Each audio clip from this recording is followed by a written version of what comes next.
In this bonus episode of Fictional Hangover, we talk about prison chic, lipstick science, a tuberculosis charcuterie board, how The Emperor's New Groove is an underrated masterpiece, jumping into the narrator's skin, the act of belief, and getting no answers in our discussion of all these bodies with Kendare Blake.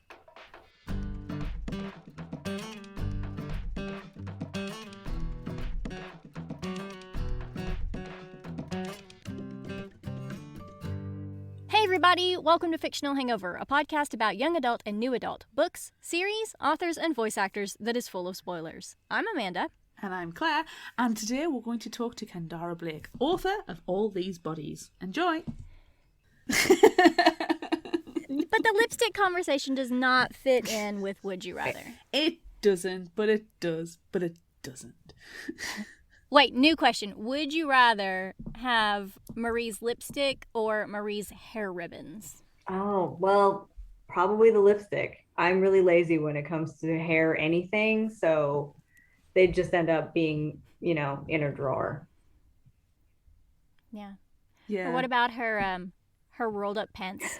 Her, I just love her 50s clothes. That weren't even hers. She just got them somewhere from the jail. I feel like that is my wardrobe. I just get it. Prison clothes. They sounded really comfortable, to be fair. Loose jeans that you can roll up and a baggy t-shirt. That's really comfortable wear, especially considering how much you work from home now. Yeah. Prison chic. Yeah. That's our. Yes. That's what we wear to work now. That's the new shopping place. We just need to shop in the Prison Lost and Found. Ooh, I bet we could find some really good stuff in the Prison Lost and Found. Do you know what? Forever 21 or something like that's probably got their own, branded prison chic. It's next. No. Oh, it's next to Derelict. It's Derelict. It's next to the Derelict. It's Derelict's collection. second brand. Yeah. Every product is good, Derelict. Now I want a prison chic shirt. It's true, though. Claire's absolutely right. It has to have been done before. By some fashion, there had to be a Derelict that they do everything else. So. I love it. I love it so much. I'm going to have to Google now. Prison chic. I feel like my lips are redder than yours. I know. I feel like mine went on darker. That.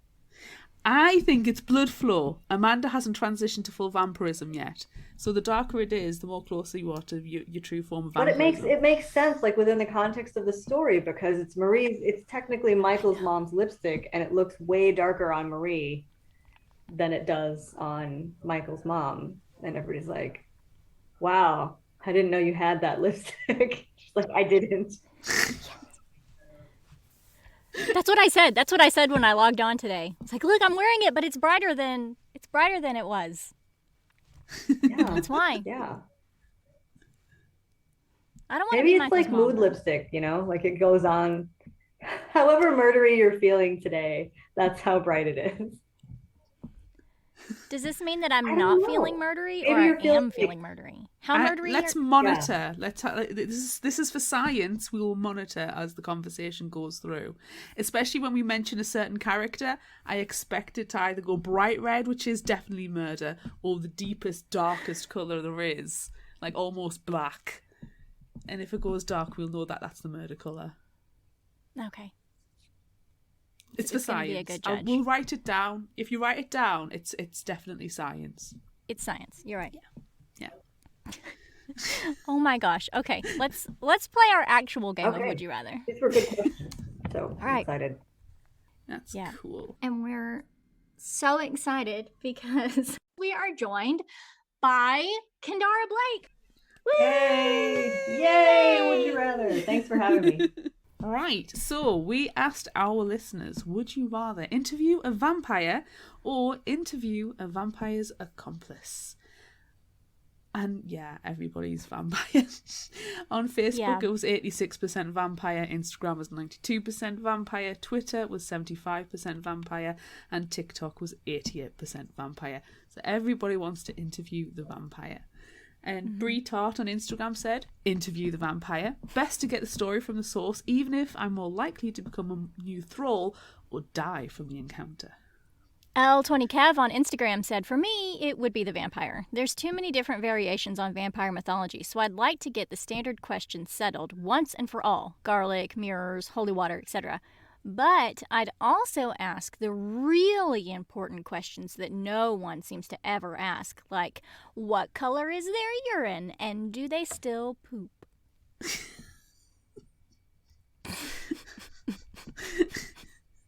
a good question. Jace Finks Mills on Instagram says, accomplice. Basically, I just want to hang out with Gilmero from what we do in the shadows. Yeah. Yeah. Jacob on Facebook said, accomplice. The actual vampire could glamour me, but someone like Renfield would accidentally tell me everything while eating raspberries off the ground. It was a raspberry. It was a raspberry. I swear it was a raspberry. And Colin on Facebook said, oh, definitely the accomplice. Less chance of having my neck nibbled on. Dribbled on, not so much. Plus, I get to bribe poor old Renfield with nice juicy spiders to get what I need, instead of virgin's blood, which is tricky to get at the best of times. Really I see no lie. I'm glad they both went Dracula Dead and Loving It Renfield. He is the superior Renfield of all Renfields, to be fair. Yeah, definitely. Finally, Dakota on Facebook said, vampire. Isn't the answer always vampire? And then on TikTok, she also said vampire, always vampire. Dakota knows us. Yes. She knows our answer is always vampire. But what is it this time? Who's going to go first? Guest always goes first. So just who would I rather interview, the vampire or the accomplice? Yeah, it's got to be a vampire. I feel like Anne Rice set that standard. You want to interview the vampire. There's a whole book about it. That's the whole thing. I don't know if I'd have the balls to be so intrusive about the poops. On the first meeting, that might be like a year later check-in with the vampire, and then we could finally cover, the poops. Because that's got to be unpleasant. You're just eating blood. So it can't be nice, It's got to be real. No. Liquidy and tarry is what I thought. That's got to be a situation. Like, yeah. Baby's first poop. It's like, that's what I thought. It's baby's first poop. It's getting rid of all the ick and the gore and the disgusting stuff. And, the body's rejecting the bits of hair and stuff that get into your mouth automatically, and it's like baby's first poop. I think it should be like the vampire code. I thought about this to always lie about that and just say they're like Kim Jong-un and they're just so efficient that they never produce any waste, because thinking about vampire poop just really destroys the whole mystique, It really does. It really ruins everything. Yeah, you can't imagine Angel going to the pooper, can you? It's like, but if he did, he would use a bidet. He would. Maybe not correctly, but he'd use it. And but maybe that's why they're always, disappearing all of a sudden. Like whoosh, it's because they have to go now. That would be so efficient. It's an emergency bathroom situation. Just don't explain yourself because you're a vampire and you just keep it. It's part of the mystique. It's like, I'll turn into mist, go and use the facilities, and then whoosh, come back. It's like, blah. We had a similar conversation as an aside to our last episode.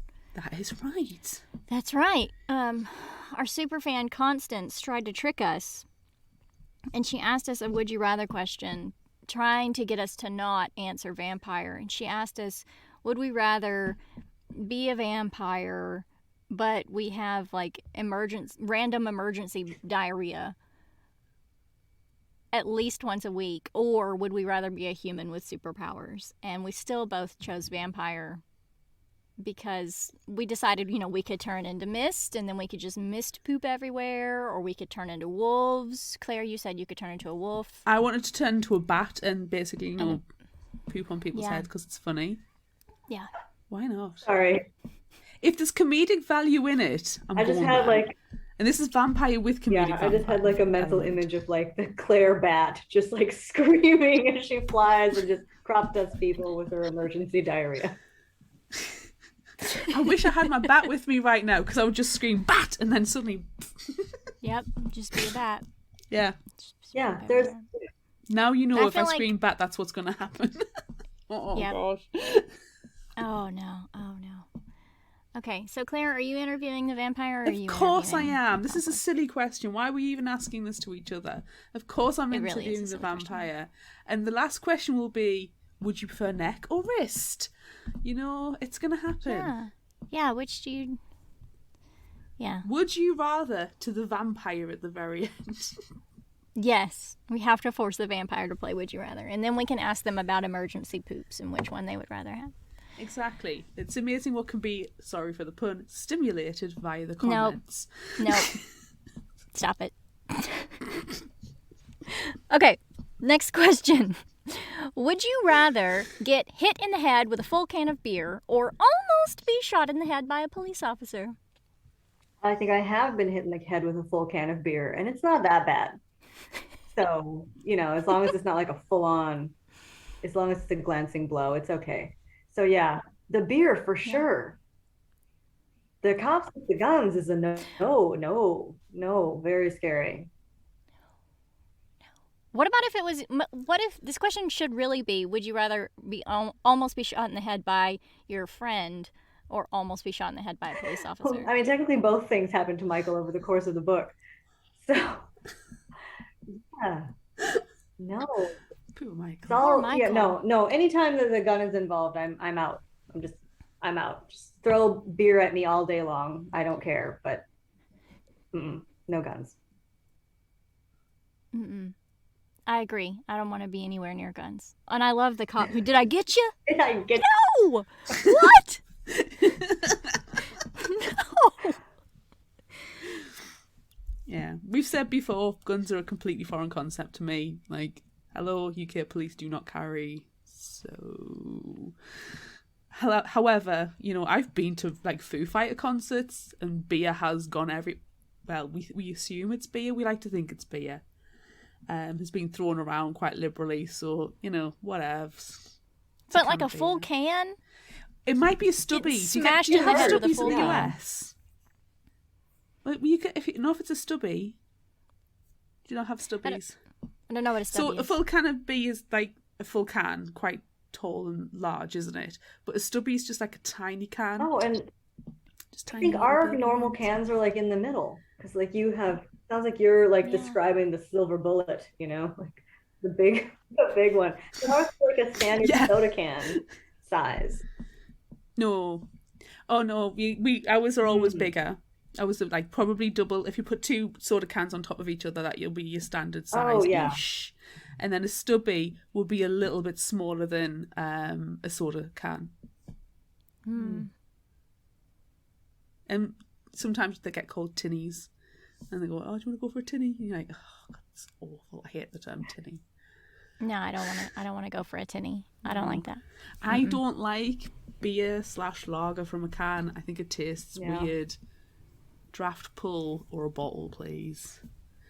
Yeah, but Preferably we're a not Mexican talking about beer drinking. with lime. Yeah, We're not talking it's about just drinking getting them. hit in the head, Damn and no to a bottle. I mean, that's a big no. That could That kill would be you. bad. But I think it can. No, I don't want a bottle. I don't want a bottle of beer thrown at my head. That's bad. I don't really want anything Preferably. thrown at my head. Yeah, But it's I'd better rather- it's better to have a can of beer than it is to have a bullet. Yeah. Yeah. Oh, and could you imagine like just being that close to a gun? It would be so loud and I don't like anything about it. It also depends on how good an arm the person who's throwing the beer can is. Like, do they have well, a these are powerful throw? football and baseball bros. So But they are drinking as Yeah, well. so they're kind of like rubbery True. at that point.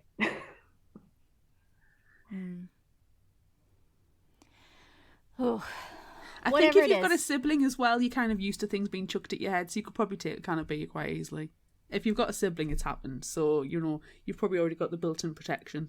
You know how to like bob and weave. yeah, it's probably Exactly. Zigzag, zigzag, zigzag. Yeah.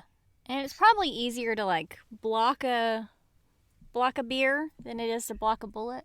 Well, yeah, if you do that, you're going to just get a bullet in your arm, aren't you?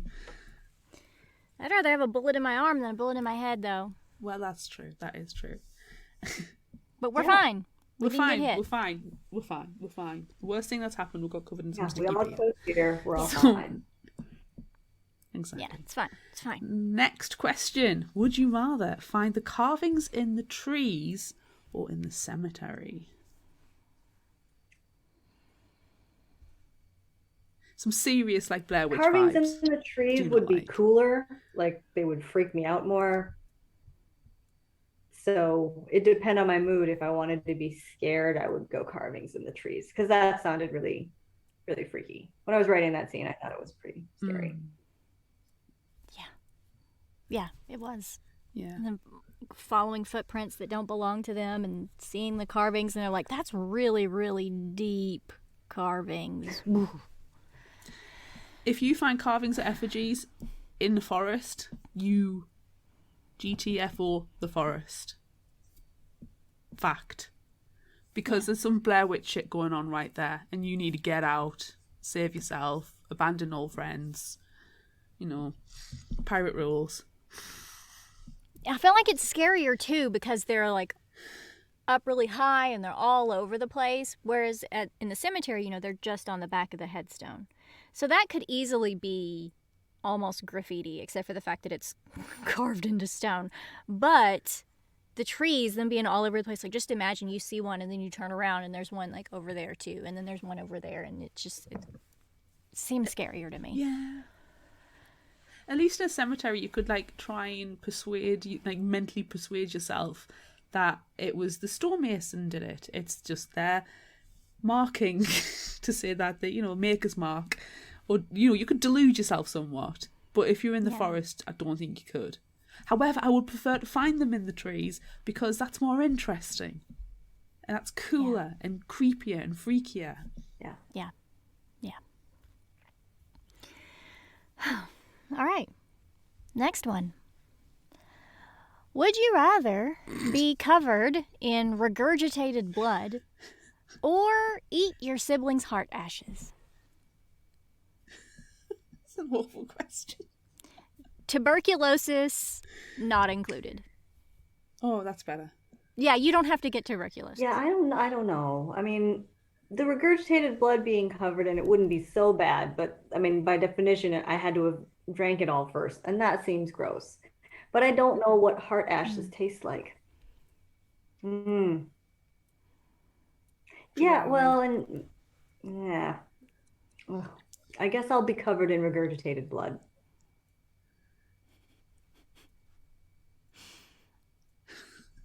Yeah. Why am I thinking if you just added it into a little bit of cream cheese on some nice salt and pepper crackers, it might be quite nice. Maybe it's just ashes, right? I mean, you can, I don't know. It's a little dusty. Well, and it's a little charred. It's just a little I don't burnt. know how well We've all been what to kind of barbecues. ashes a heart turns into, if they're kind of greasy or big. That I don't know why, but that just made it even grosser. Greasy big heart ashes. Big greasy heart ashes. They do not sound appetizing at all. I've had pork scratching, so I could probably do the heart ashes quite easy. Okay. No, I'm gonna be covered in blood. I don't mind it. I plan on working that out for cosplay, so I don't mind it. It won't be the first time. It won't be the last time. Claire and I talked about yesterday. We talked about how much blood it takes to be covered. Yes. In blood. How. And I explained to her. I've done this in cosplay before, and I had a bottle of fake blood about like this, and I only used a tiny amount to just completely cover myself. So now we're going to test it out. How much? I think we need to blood? contextualize that size for audio. The size was a kind of UK beer versus the size of a stubby. It's a stubby. It's just a stubby amount of beer there. covered me completely. So, yeah. Good references, Claire. Very good. You've cleared it up. No. But, like, how much can I get in my mouth and spit back out? You still need a pump. I think you need a pump. And you really want to get like height on it too, because you, if at all possible, it's supposed to like splash up over your forehead and like onto your hair. Like you've really gotta give it some oomph. Do you know in Team America when they do the vomit that just keeps going and going and going? Just be careful if you're actually going to try spitting. Like, don't like choke on it. I'm worried for you now. This seems like dangerous cosplay. I think you're going to lose an eye. That's what's going to happen. I might. Look, I almost drowned myself when I was doing Beth Revis's cosplay, so that is true. It'll be okay. But hey, I have a tube. I used a tube for that one, so I have a tube. I can just pump more blood into it. And it'll be like comically vomiting on a sketch TV show. Do you have a leaf blower? Because you could like get the leaf blower, attach it to the tube, and then use that to just whoosh it up, and it'd be like a I feel like spout. That's too much. Oh. That's too much. It will be too spattery. You need to go comical. This is not a funny situation. I'm sorry, but we've gone down the Dracula Dead and Loving It route. It's got to be done. I'm just gonna get. Wait, let me go and stand behind this pillar. Steak. Oh my gosh. Okay. What's happening, Claire? You're eating your hard ashes, and we're getting covered in regurgitated blood. Is that one? Yeah, I've got. I think I could like a nice cream cheese would be nice with it, and some crackers. You know, have like a charcuterie board with it. That could be quite tasty. Regurgitated blood. Feels easy. But you have to barf it up. Oh, you see, I that's easy. Just give us a toothbrush. Brushing my teeth sets the gag reflex off with me, so you know, done. Easy.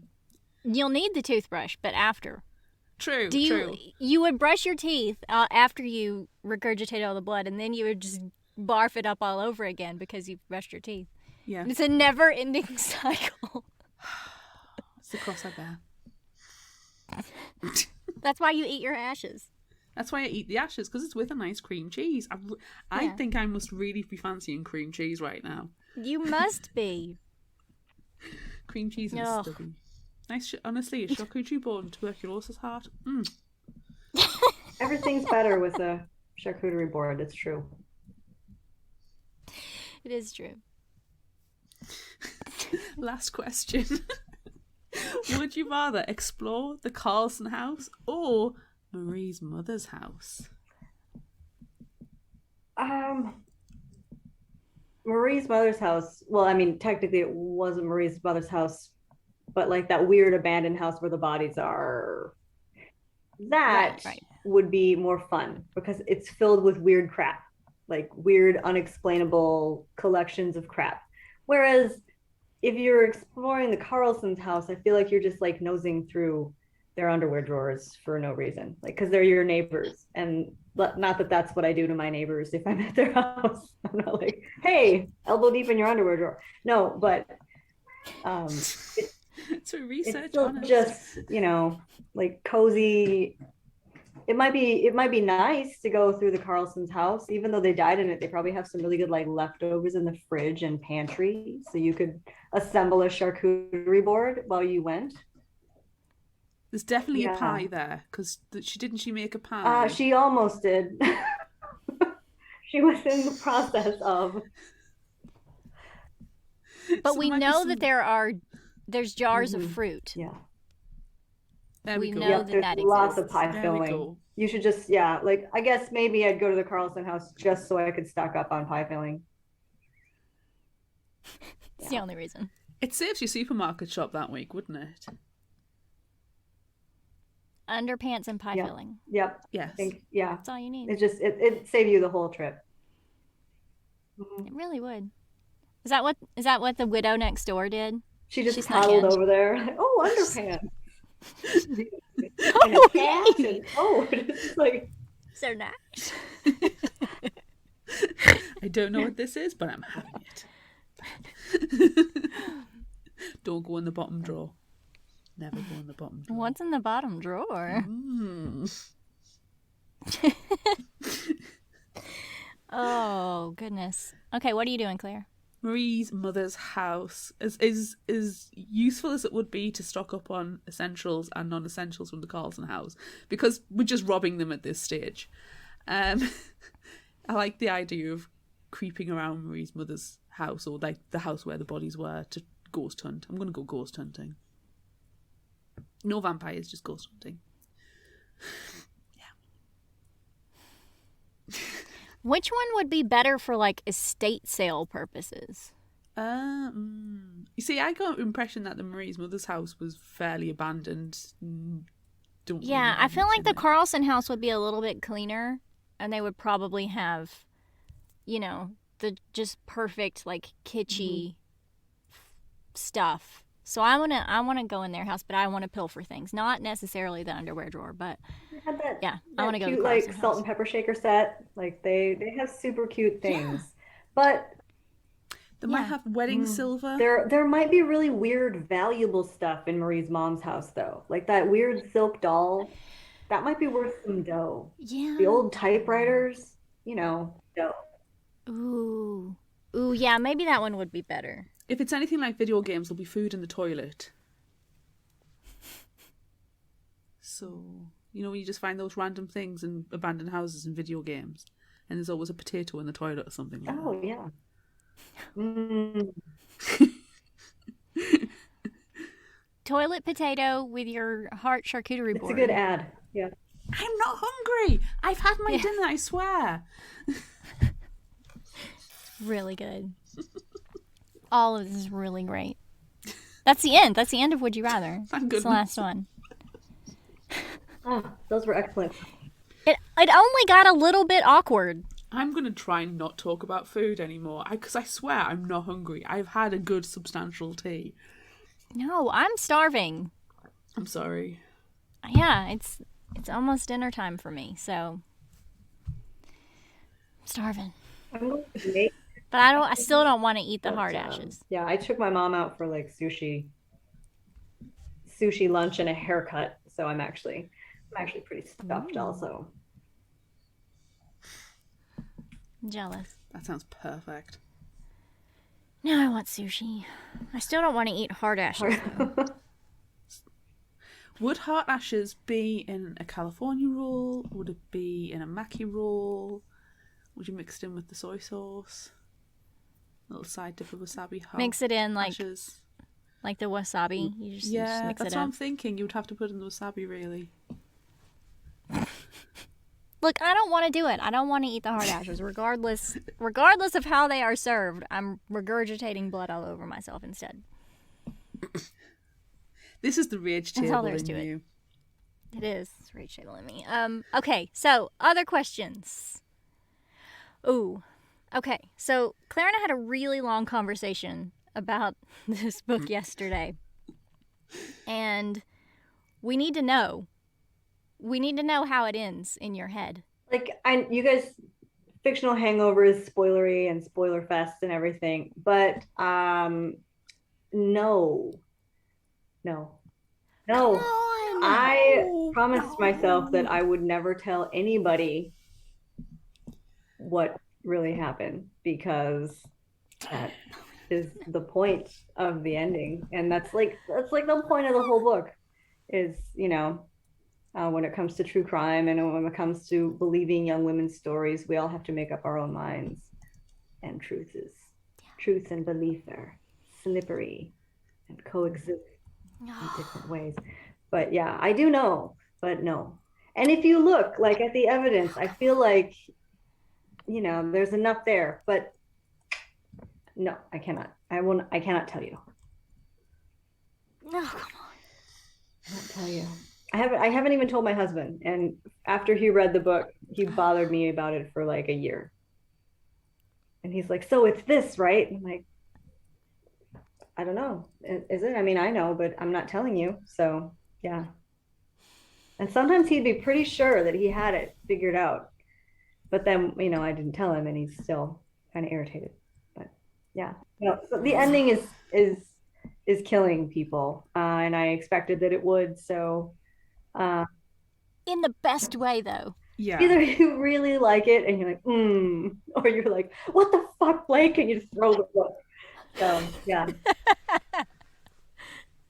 We were both on the first team there. Like, oh my god, it was so good. What happened? What do you think happened? But that's it. We like it when a story doesn't end because we like to make it up ourselves. Or if we, because it's the same if we don't like the ending, we just change it in our head to be how we want it to be. Yeah.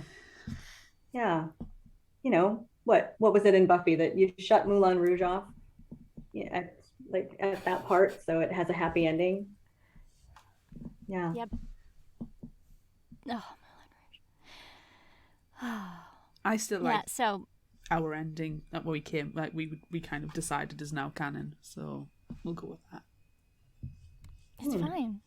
Yeah. Yeah.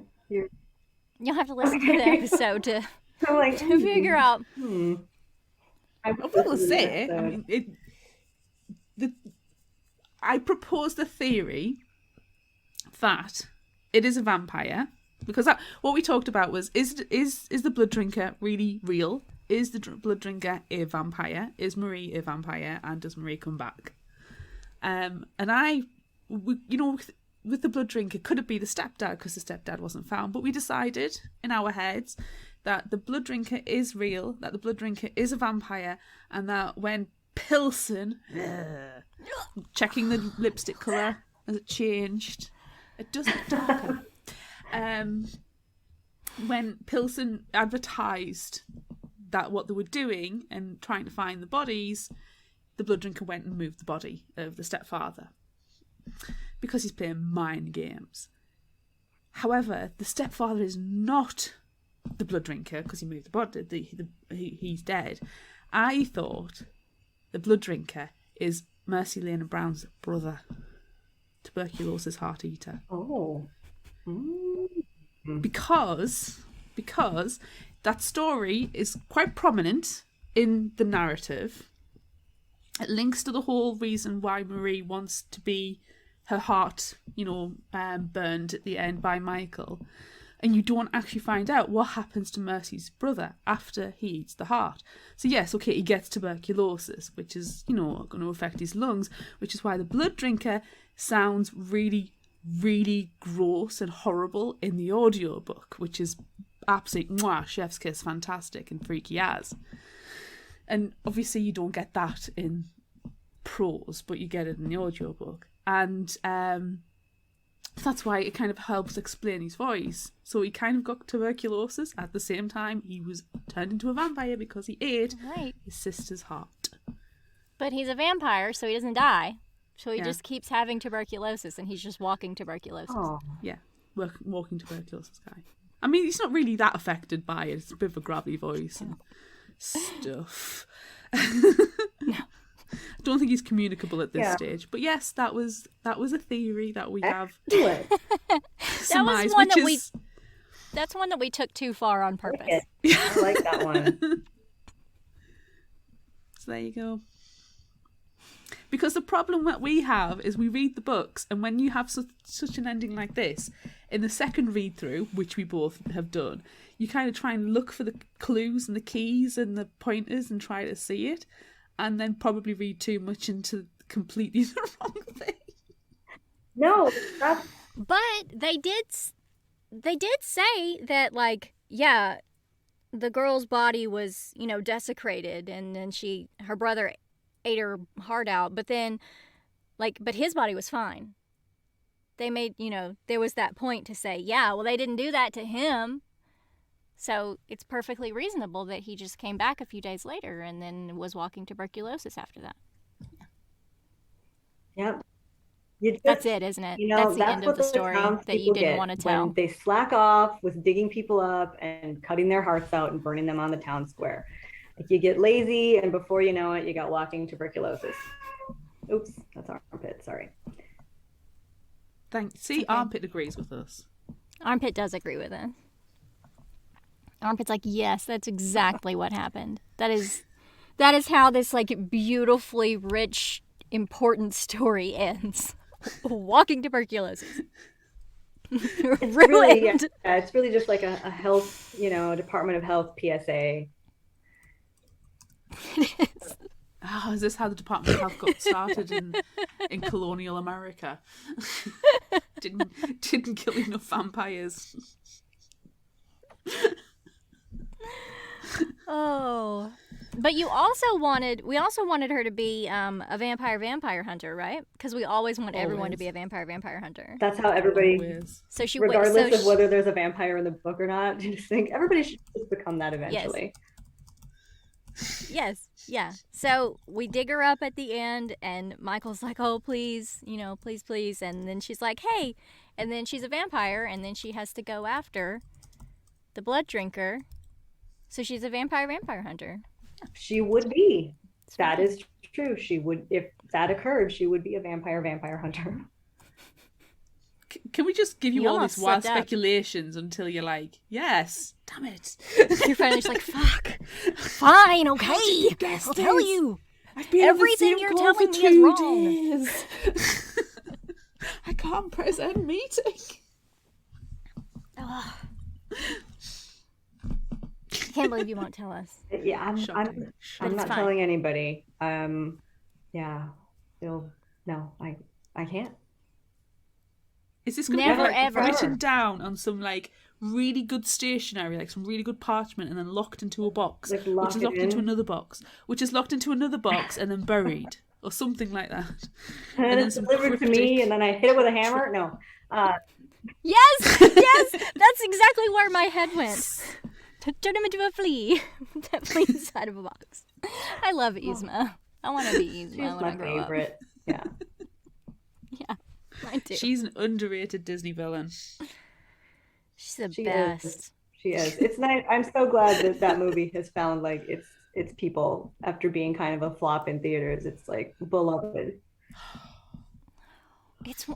I think it's my most favorite Honestly, of all I of could them. rewatch that so many times. It's just got so many great lines. Yeah. Every time we go into a swimming pool, me and my husband always go splash and go, "Yay, I'm a llama again!" Every time.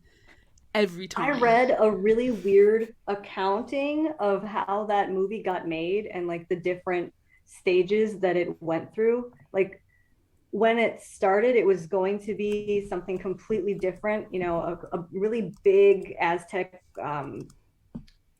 showpiece to follow up The Lion King with. It was by the same guy who made The Lion King, and they got Sting to do the entire soundtrack, and he was going to make it a big, he wanted to do the same thing that Elton John did for The Lion King, and he wrote these amazing ballads, like these powerhouse ballads. And he recorded Eartha Kitt doing her big number, and you can actually, if you Google it on YouTube, you can see it like partially animated and hear her recording of it, and it's so different, but it's still so Yzma.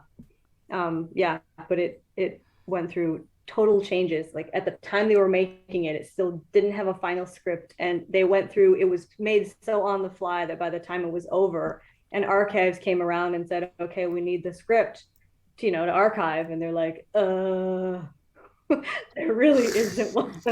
2 seconds. I love that so much. Yeah, just an interesting way.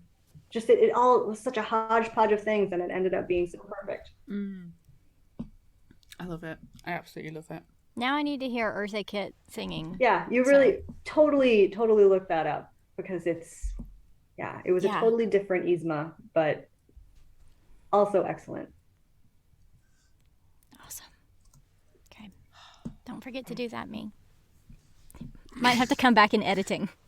Don't forget, Amanda. Listen to it. See, this is why I just open up tabs with my search things on and go, right, okay, that's in there for after recording. See, I don't want to get distracted, because I will. And then This is we'll positive just be distraction. listening to Yzma's song on the whole. That'll just be the podcast on repeat. Could be really good. Perfect. I love random Disney trivia. Yeah, it's good. And I haven't heard that before, so that's exciting. It's exciting new old Disney trivia. I feel like it explains the Tom Jones element. Tom Jones needs explaining. Yeah, there was it is explained. I can't remember the explanation for it, but if you can find like, and I think it's just called like an oral history of the Emperor's New Groove. It was an article that came out a couple of months ago, but they do address like why they ended up getting Tom Jones to do that. And I think Sting still wrote that song, but It's just on never... vulture.com. Yeah, that's for the listeners. Yeah, there you that go. was it. It's an interesting read. It's kind of a long read, but it's really fascinating. Definitely worth it. Definitely. If you've always wondered kind of how it is. Usually slightly more organized, but you know, hey ho, hey ho. Disney movies come together. Okay, well, I've just looked it up, so it's ready. It's ready. I can look at it when we're done. Good. Good. Yeah. Now, you see, because you won't tell us anything, my curiosity over the repercussions for Michael, I feel like are going to go unanswered as well. Because if you answer with that question, it's going to hint to what happens with Marie. And I'm feeling very frustrated Well, right I now. can answer in a hypothetical way, maybe. And, you know, Okay. I can like hedge it around because I know Michael very well at this point. So I can kind of do a, well, if this happened, then I think this would happen to him. Or if this happened, you know, I can just kind of play it out either or. Perfect. Yeah. Perfect. So, what does happen to Michael? Like, he gives up journalism. Is he okay? I mean, you know, it's the 50s back then. So, you know, he's probably retirement age now. Is he all right? Okay. Immediately after, I mean, Michael's been changed a lot over the course of this story. And he's a little bit, you know, he has a clearer view of the world and he kind of has, but a lot more questions. He doesn't quite know where he wants to go. He's not sure if he wants journalism, but to be honest, I think he would find his way back to it because I think he's very good at it. And I think that he has a natural knack for not only finding stories, but interpreting them and just listening to them. Michael is an extremely good listener. And he has a lot of integrity when it comes to the truth. So if he decided to go back to journalism, I think he would be an excellent journalist. And I think he could make a living out of it.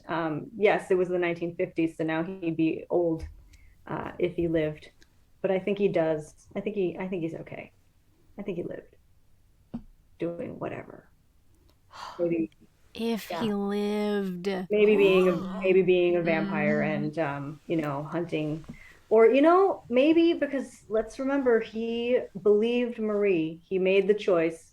Belief is a choice. He made the choice to believe her. So even if she didn't come back, or even if she did and then he cut her head off and burned her heart on a stone, you know, as one does, he may have gone after the blood drinker on his own. I mean, that he could have had like this whole wild adventure and maybe he didn't survive it. I don't know.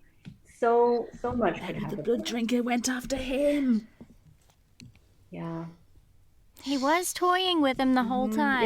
Yeah. The blood drinker would definitely be watching for a while to see what they decided. Yeah. I just hope Percy's okay. I love Percy. Percy was so good. And Bert. Yeah. And Nancy. Oh, really, all of the supporting characters were, you know, I enjoyed all of them. Yeah, I really liked Michael's dad. Yes, especially when he was telling Pilson off. And he told him off in like such a Midwestern way, Pilson. Like still polite, like making it clear. Yes. Yeah. He was a really good counterpoint to Pilson, because so many of the people, the adults in Michael's life, kind of serve as examples of people's at large, their reaction to Marie. You know, the people who just want her found guilty and fire and brimstone, the people who, like Michael's dad, who just want to give her a fair shake and are after the truth. And the people like Matt McBride, who although is a good person, he still views her as like a story. And then of course the townspeople who are just hearing all of this stuff. So Michael has all of those viewpoints coming at him, and then he has to develop his own. Yeah. I think Michael would be a good therapist. Like I can see him being a psychologist and specializing in people with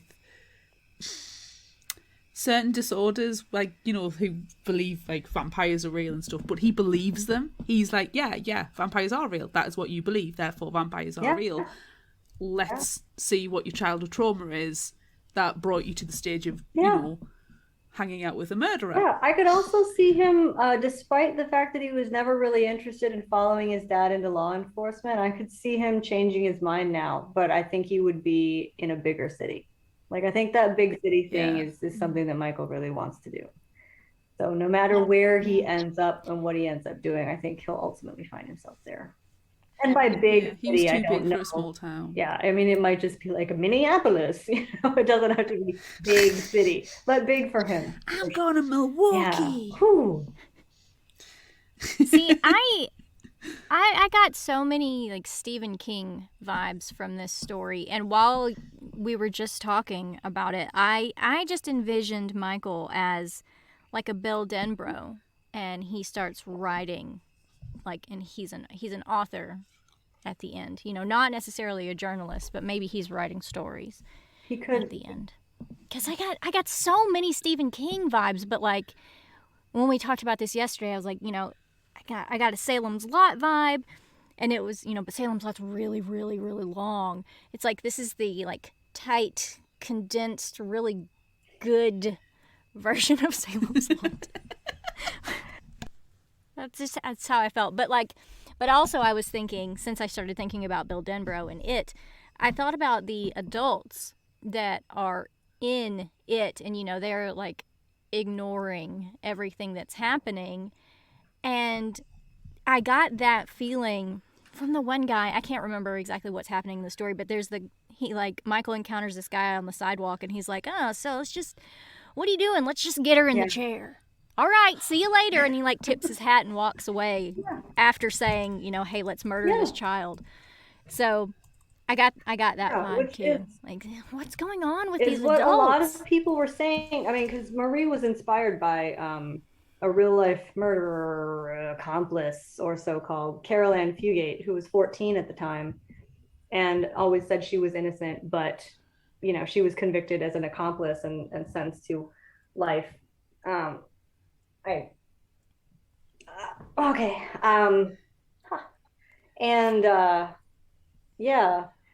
and the way that they vilified her in the papers was, you know, very much like, well, should she get the chair too? I gotta move him.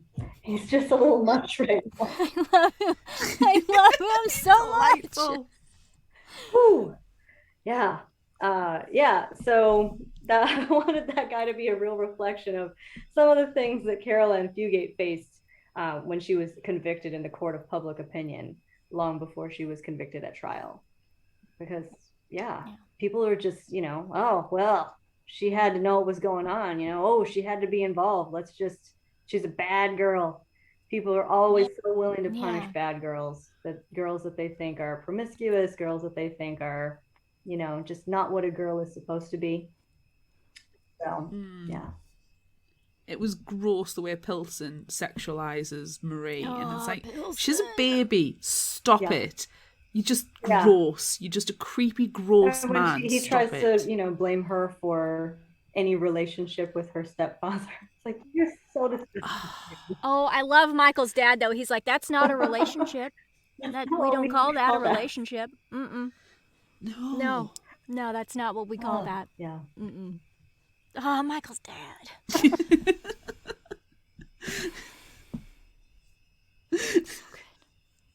So did you ever listen to the audio? I have listened to the sample of the audio, and Matt Godfrey was my first choice. Like, far and away. Usually when they send me a list of possible narrators, I'm like, oh yeah, okay. This one or this one or this one, all good. But this time I was like, no, please let him be available. Like, he sounds just right. And luckily He did such he a good was job. available. So I was really excited. I'm having a heck of a time getting a copy of it. My dad is, old, and he wants the audiobook and he wants it on CD. And I've like ordered it twice and had my order canceled because of supply chain problems. So I actually haven't listened to Oh. the whole thing. So I don't know how he makes the blood drinker sound. And now I Oh, really. Oh, it's so good. It's so good. It's like I was mimicking it yesterday. yeah. It's like an inward sound. Oh. Like instead of Yes. expelling the air when he's speaking, it goes inward. And it's like, Oh. oh, it's so good. Yeah. Wow. Oh, It's oh, it weird was so how, I good. mean, obviously it's edited, but how he must sustain that, it must have killed to do. Wow. Okay. Like, I'm excited. even the small amount of dialogue the blood drinker relatively has, it must have hurt the vocal cords. It was brilliant. Just thinking about it, I get chills. Like when he's in the living room and he's like, ask her how much blood she drank. Oh, it's so creepy. And he did such a good job with it. And also his Pilsen, which I told you about his Pilsen being the guy from Total Recall. But it's the worst, but in the best way. There was such an accurate call on that voice. It was just... That's all it is. That's all it is. He had to have been mimicking that guy. It's exactly what it sounded like, and it was Are perfect. you gonna? I saw you Yeah. guys on Twitter the other day. Are you gonna talk to Matt? Like, Hopefully, if we can get it worked out with his schedule. very cool. Very cool. Like audiobook Yeah. narrator to audiobook narrator. Like, have a whole thing. That'd be interesting. Yeah. Oh, it was really good. She got very did such a excited good when I job. read out his home studio stats yesterday. She was like, "Oh, I really? did. I Oh, did. I can't wait to build my house and have an actual proper booth, actual soundproofing instead of That'll this. be really cool. Don't touch it! It fell down on you 10 minutes ago." I know it did fall down on me. Oh, I can't wait, but I can't wait for it. It's gonna be great. But yeah, hopefully we can talk to him. He responded to us in GIFs, and it was.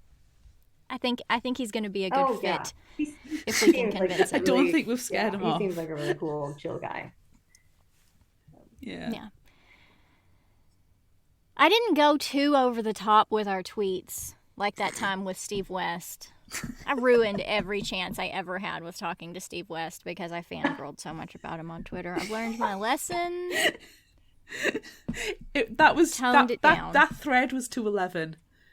This was a good 7 to 8 on the fangirling scale. It was fine. It was all fine. It was good. It was all good. I mean, the still Zoom call might be a cringe. bit awkward, but yeah. I still cringe thinking about that Steve West It was conversation. hilarious. Especially because he popped in the middle of it and he's like, what? What's happening here? Because we kept him tagged in all of our... We were being It's very embarrassing. complimentary. We said he should have an app where he just reads random stuff because he's got such a soothing and warm voice and it would help, people's mindfulness. And we just, went on about that a bit too much. I got to the awkward stage. That was nice. It's complimentary.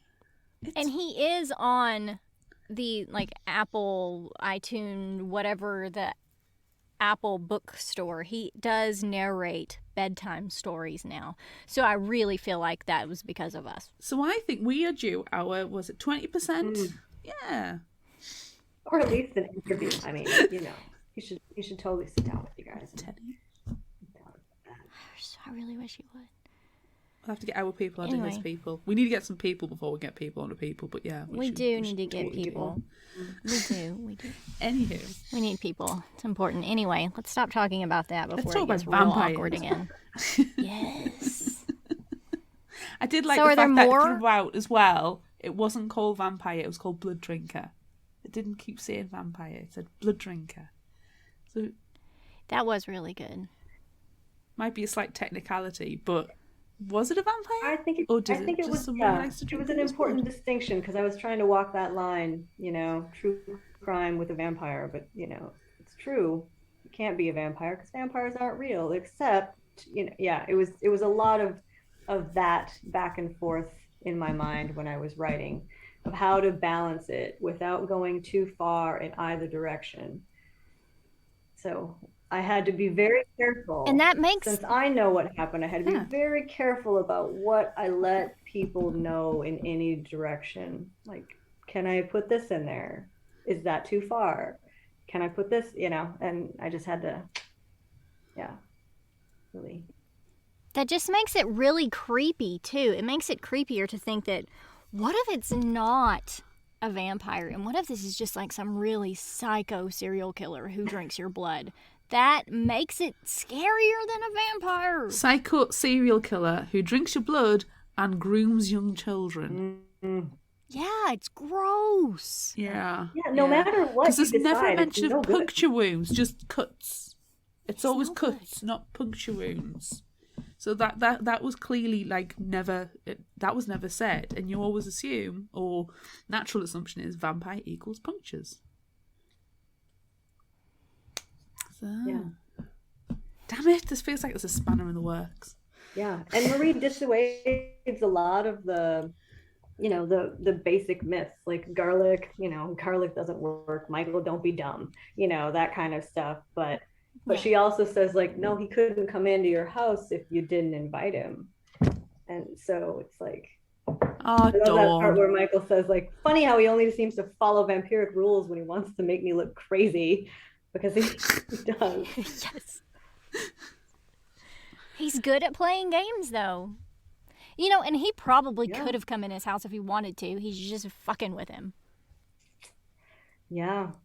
Dawn and her I mean, to go southern to all that hospitality. trouble, I mean, that little bit, I can't remember if that last bit when Michael tells the reader, and what he didn't even have time to tell Marie about the fact that his little sister Dawn met him and invited him in prior to that night. Like, I don't know if that made it into the first draft or if that was like a later ad, but like, yeah. Just don't invite anybody into your house and you're fine. Yeah, just go outside. Just meet people outside. Yeah. Take him a coffee the key. outside. Mm-hmm. Bring him the phone outside. The cords were probably long enough back then. Mm-hmm. Remember, they carry were it like the across the curly house. kind? They stretched for days. Yeah. Now, you see, I've seen Yeah. Clue enough times to know you do not go into the scary mansion to use the phone, because you're going to get locked in there while You're everybody's running around like crazy people. Yeah. Yeah. Yeah. Or you're going to get Mhm. murdered. Exactly. It's just outside is safer for everyone. Exactly. It really is. Yeah. Unless outside is also filled with carvings and effigies. Mm. That's a little bit spooky and out of place. Unless you're already running from something outside. Yes. Yeah. Yeah. The lesson I'm taking is just stay home. Yeah. Just stay home and don't talk to anyone ever. Don't see anyone ever. Nope. No. That's the lesson. Hermit lifestyle it That's is. the theme of all these bodies. Don't Yes. see anyone ever. People are bad, hermits are good. And lipstick always looks fabulous, darling. Oh, it does. Okay, so look, how do you write such vastly different stories? Because they're so different. Like, I was thinking about, Three Dark Crowns. And then, then we talked about Anti-Goddess not too long ago. And now this one, you're like, how? How? They're not at all alike. Yeah. And most people, like, authors that have all these different stories, like, there's things that are similar in all of their stories, but you are so talented and everything is so vastly different, and I just don't understand it. How?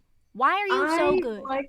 Answer that question. Well, thank you. I like to think that it's because I am one of those writers who just has to write the stories that show up, and the stories that happen to show up have been fairly different in genre, style, and tone. So I also like to think that my stories are just kind of channeling in here. Like, I'm not even doing it. I'm just getting this little frequency and taking it down, and they all come from different places because anti-goddess of, smart-ass urban fantasy, Greek mythology.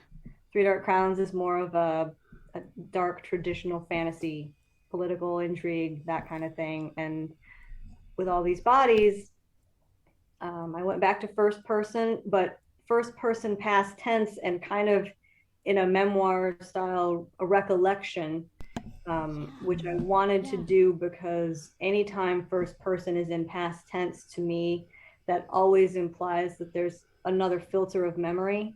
You're not being told these things exactly how it happened because we never have perfect recall. So even Michael, who's doing as good a job as he can to tell the truth, is coloring these experiences through the faults of his own memory and through his own experiences as the story has progressed already. So, yeah, and just nailing that voice, I'm really lucky because my narrators are very strong. They're very strong characters, they're very strong people. And so they kind of just like, here, this is me, and you're gonna write in me now. And that's just how it goes. It's not really it doesn't feel like a skill I have to learn. It's just like jumping into someone else's skin. So jumping into Michael's head was very easy. Jumping into Marie's was harder because she's where all the secrets are, and she needed to keep them. And she needed to.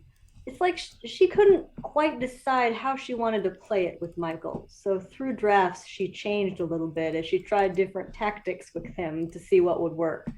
And yeah, so I don't know why all my stories are fairly different, but I do think that there are things in common. I mean, there's always usually a little murder in there, There's always a little murder. There's typically a very good twist near the end that you're just like gutted by.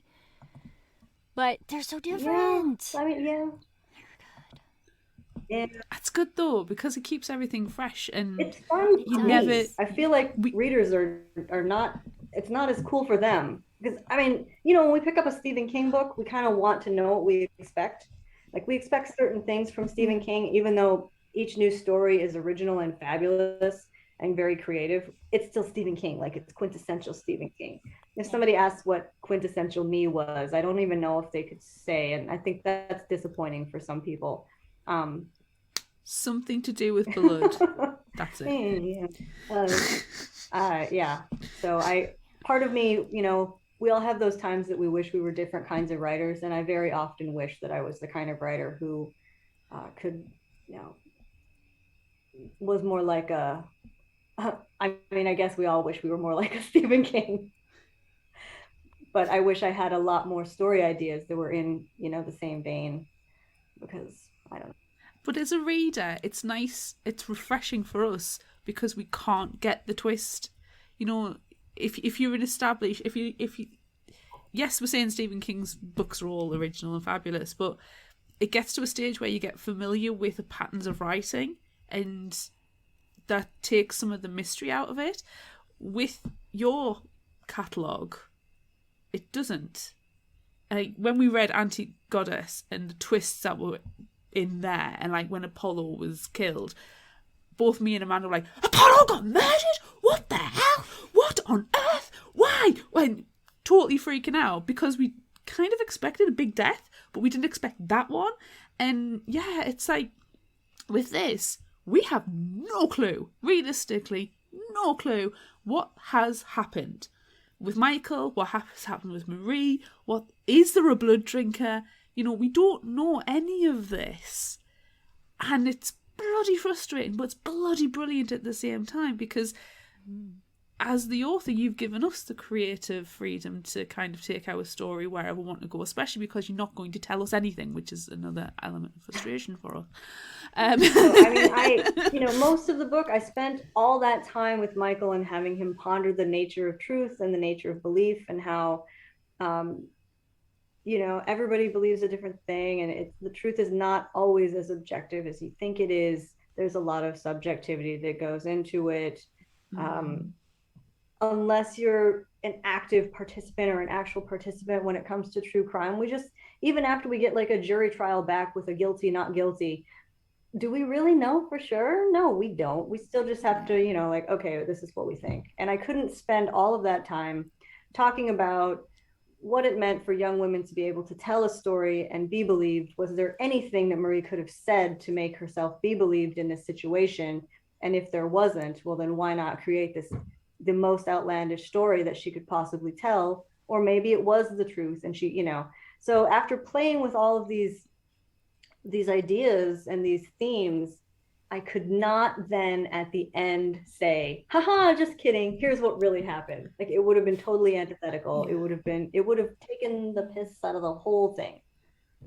So Yeah, I couldn't do it. I understand. It's definitely a book where the journey is important, not the Right. resolution. It's the journey. I understand where people are going to be frustrated. You really are either going to like this ending or you're going to just think it's the worst. But I don't want people to think that I just left it there because I didn't know how to wrap it up. This was completely deliberate. Like, this book was more crafted and constructed than any of my other novels have been. Like, I put this little baby together from pieces. So I knew where it was going. Wow, that's really interesting. I think you can tell that. I mean, I know that we can because we read a lot and we've, read all your other books too, but it was totally, like, you could tell it was totally done purposefully, and it didn't feel like you were just like, well, I don't know what to do, so it didn't feel like that at all. Nothing was forced into the story and nothing was left out that wasn't purposeful. It was a purposeful story. And I said this yesterday to Amanda. Like, you read it 3 times now, Amanda? Yes. 3. I've twice, because we've both read it, we've both listened to it, and then Amanda did it again. It's a book I listened to it twice. It's a book that gets better the more you read it. Like, you read the first one and you can put it down, you can be, there's no ending, I'm so frustrated. But then if you read it again and you start to try and pick out the nuances and try to see, can I actually work out the ending that is not being explicit? I don't like exposition sometimes, and I get sometimes very frustrated with it in TV shows or in books and a series where half the book is actually recapping what happened before and then contextualizing what you're going to get, so it's an easy ride. I don't like that. I like to be thrown into it and have to work it out. And that's what you get with this one. And with the second read through, you've got that opportunity to try and pick up the pieces and try to say, well, actually, you realise this is a murder mystery. This is what you know as the interviewer. Now pick up the pieces and try and solve the murder. You can't, because really, as well, we don't know. We don't have everything. And this is what we talked about yesterday. It's based in the 1950s. There's no forensic pathology. There's no DNA testing. They're talking about footprints and fingerprints, and that's probably as best as they can go. So how Marie could get convicted on her mother's murder, which was an old body under the floorboards, how would she ever get convicted of the other murders? Because they can't test for DNA, and there's no security cameras, and there's not the technology, the crime fighting stuff you have now. So it's work out how this 1950s murder mystery is going to get solved, and do you actually solve it? And I think you get different levels of satisfaction and different clues and keys the more you read the book. It's definitely a rereader because you'll pick up on different things and different nuances. And then as the reader, for me, it's, well, what conclusion have you come up to? There is one, obviously. You've said there is one. You are the author, it's, But in this case, as the reader, I can... Yeah, and in this case, that's another reason why I'm not telling anybody, because in this case, it's not any more important what I think happened. It's not. Like, my opinion as the author is not the point of the story. So I just want to keep myself out of it.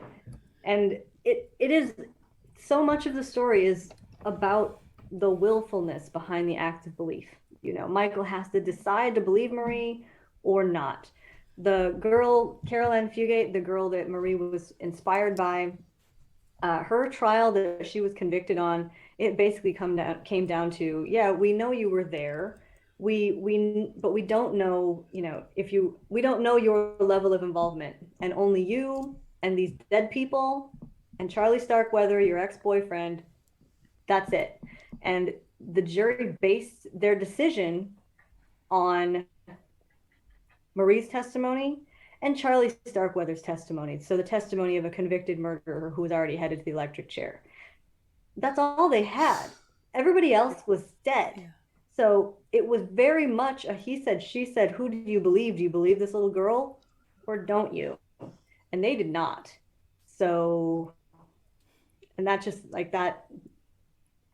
I did a lot of research into that case and that trial, obviously, because that was one of the big murder cases that the book was inspired by. And it was just maddening at turns. A lot of the questions, that those sexualizing questions that Michael or that Pilson poses to Michael, that's taken very, very close to actual questions that were put to this young woman, this 14-year-old girl, in the aftermath of this horrible murder spree that left her entire family dead. So, yeah. Some of those words that come out of Pilson's mouth, they're very true to life. Fuck you, Pilson. The other thing we talked about yesterday was how nobody thinks Marie can do it because she's just this. Amanda says it better because she can put the accent on. She's just this little girl, this small little pretty girl. She can't be a killer. No way can she be a killer. And we're like, no, girls can be killers too. Girls can be killers too. Yeah. So on the other hand, why not? Yeah. Especially if you've got a traumatic past, which is, it's not outright said, but it's certainly heavily implied that Marie has with the stepfather. It's an act of self-defense in some respects.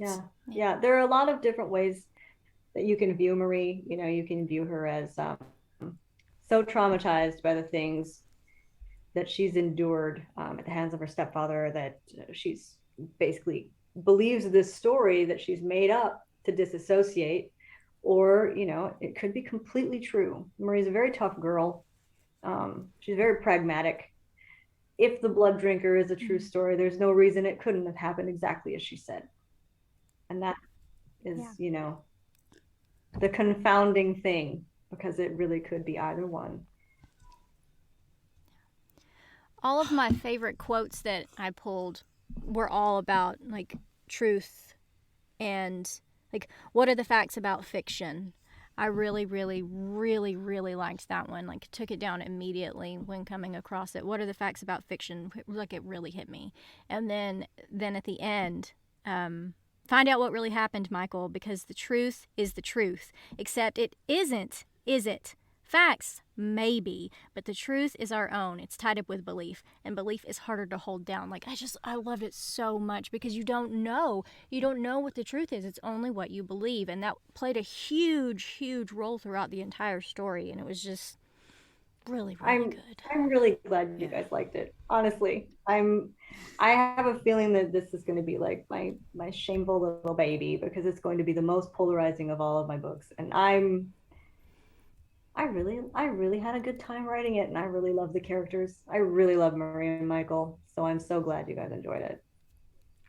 Oh, loved it. I want to go back and read it again because I'm quite convinced there's more I can take from it. I do not do this to books. I do not go through with pencils and markers and stuff, and I feel like I need to get another copy just so I can actually, not deface it, but study it and try and figure this out, because it's bugging me that I don't 100% know the truth. But then it's only from Michael's perspective. I need Marie's side of the story. I also want Percy's side of the story, because Percy is a supportive BFF, and I love Percy for that. He's like, yeah, Michael, I'm with you. I'll support you. I'll be there. You want to go burn the heart of a convicted killer? Yeah, let's go. I'll drive in. It's fine. Yeah. He's so sweet. Yeah. There's more to Percy than meets the eye. Everybody kind of thinks of him as like a dunce, and his dad's like the town junk collector, and the Valentines are kind of a town joke, but he's just, he knows what's going on. He's far more savvy in lots of ways than Michael is. Like he picks up on what people are up to a lot sooner than Michael does. I could see Percy growing up to be the town sheriff. Oh my God, he because of totally could. his How cute would he be? Yeah, he could Sheriff be. Yeah. Valentine? his exactly. There's a story in the making, because he's so perceptive. He's empathetic as well. He would be a good law enforcement officer. He would. He would. And So that's I my don't feeling. think he'll have as many wives as his dad had. I don't think he will either. Even if he No. tries to, I don't think he will. And yet, no matter what he does, he still has dumb dogs. Duck hunting dogs. It's like, no, they're not sniffer dogs. I need a good dog. Oh. And he's never going to go hunting again. He's No. never going to go. He's never going to No. get that He buck. might like romance. He's Yeah, gonna he'll take care of romance him. that buck, but It's his he'll white just whale. feed it and it'll get fat, and that's fine. Oh, I love it. It's so good. The other So, theme about so the book as well that I enjoyed was the fact that it was done from a male perspective, which is one Oh, of yeah, Amanda's ooh. favourites. Yes. I'll Love let you go. You go with it. You go with it. No, I just had to squee about it a little bit. I love was- books with male protagonists so Yes. much. But the fact that it was done from a male protagonist's point of view, but it was very much pro women in the turn, like Michael seeing Nancy wanting to just get on with her life after the horrible deaths of a family, and not understanding why everybody else is just like, well, just let her be. She's not hurting or harming anybody, and you can move on with your life after a terrible tragedy. And having that belief with Marie, skepticism as well, because it's a fantastical story, but seeing women and knowing they can be accomplished in 1950s America, 1950s world, was nice to know. And same with Michael's dad, the way he was like quite modern in his thinking, when it's not modern, it's just sensible. Like, stop saying that about a child. Stop saying that as a relationship, and stop being disgusting, you creepy pervert Pilson. Yeah, it was nice to have that from the male point of view. The whole, it's not all men. Well, some men are nice guys, and you get that feeling with Michael and Michael's dad and Percy that, they are nice guys. I mean, at the same time, The real I deal. knew I needed to tell it from Michael's point of view for two reasons. For one, if I told it from Marie's, I wouldn't be able to keep the secrets that I needed to keep.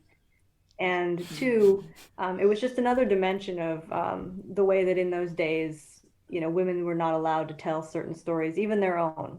So even though Marie was dead set on telling her own truth and having her story be known, having it be filtered for us then through Michael's words, I mean, that was just like, okay, fine, but here you go. Here's this guy, and he's going to tell it for you. It was just another dimension of that as well.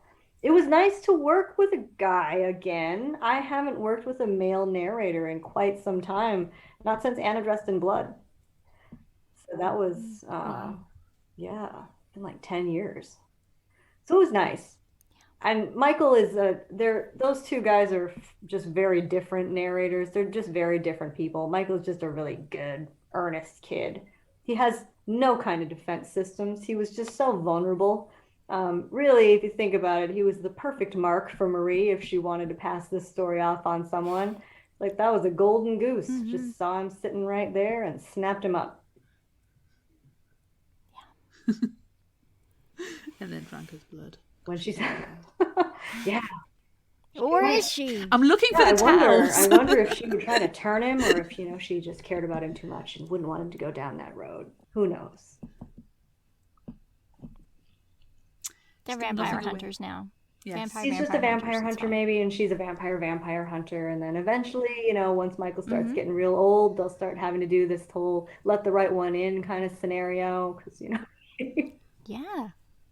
Yeah, that's fine. That's a good ending. Yeah, I'll take it.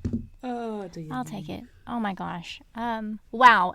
I did not think that we would gush this much. It's always great to talk to you guys. I'm so glad that you liked it, and thank you for taking the time and nerding out about this book with me, because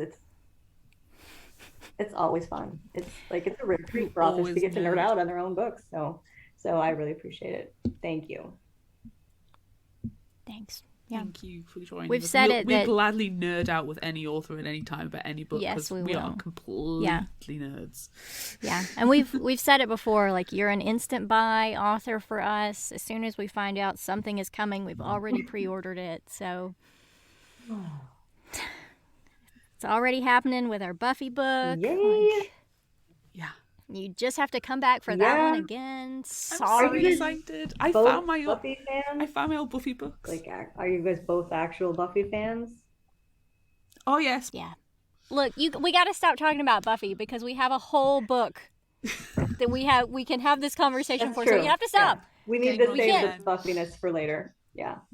We're talking about heart-wrenching stories about truth right now. That is We Buffy. have to save Hot Giles for later. Yes. Right, we're gonna put a pin in this. This is 2022 conversation. Fine. Yes. Fine. We'll come back. We'll come back to it. Okay. Save it. Save it all for then. Yes, Mom. Oh, awesome. Okay. Do you have anything else to tell us that, you're excited about? It doesn't. I mean, Buffy. Buffy, yeah.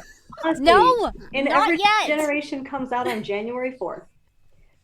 And so if you want so a excited. duet of Kendare Blake vampire books, just go ahead and get all these bodies and then get in every generation. And there will be two extremely different things. One is just ridiculous and full of Sunnydale, and the other one is, well, what we've been discussing here. But yeah, after that, it'll actually be, I'll have another Buffy book out before I have another book under of my own, because my Amazon Jedi's codename Amazon Jedi's fantasy doesn't come out until 2023, so it's a while. That's But a long way. I thought it was So did sooner I, than but we that. had to push it back because she's a big story. She's a big girl. She's 150,000 words. I've got to get started on the sequel straight away, and it's just it's a big world. It's got this love story, and me and love stories. It's hard. It's the hardest thing in the world for me, and this one just has to slap. So yeah.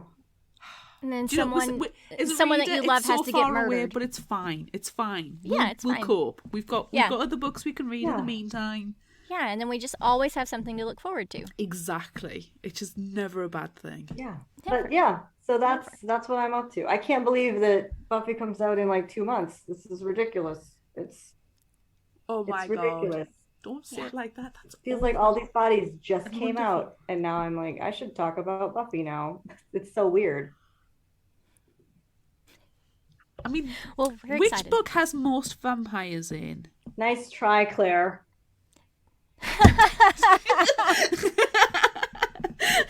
That was a good one. You tried really hard. I really did. Knock that right in. Dang Yeah. it. Dang it. Oh my gosh. Okay, thanks for spending lots Thank of time you with for us having again. me. And you'll have to All come right, back I'll and do see it you again. guys next time. All right. Thank you very much. Bye. Bye.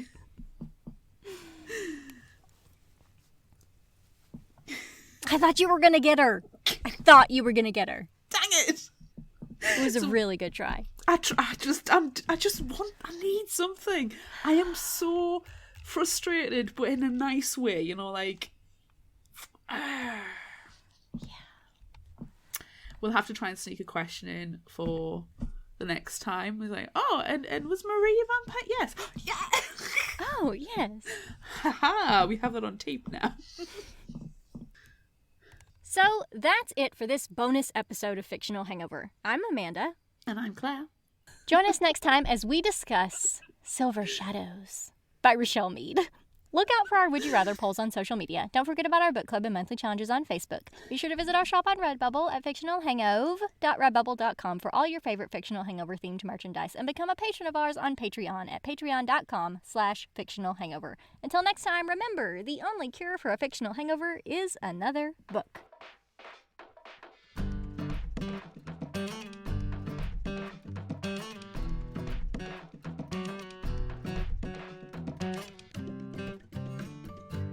You can find us at fictionalhangover.com, follow us on Instagram at fictionalhangover, find us on Facebook at facebook.com/fictionalhangover, and on Twitter at fictionalhangover, no ER. If you'd like this episode, check out our others and rate, review, and subscribe so you don't miss out. And finally, special thanks to Liz Emerson for our music. You can find her on Facebook and Patreon. Thanks for listening.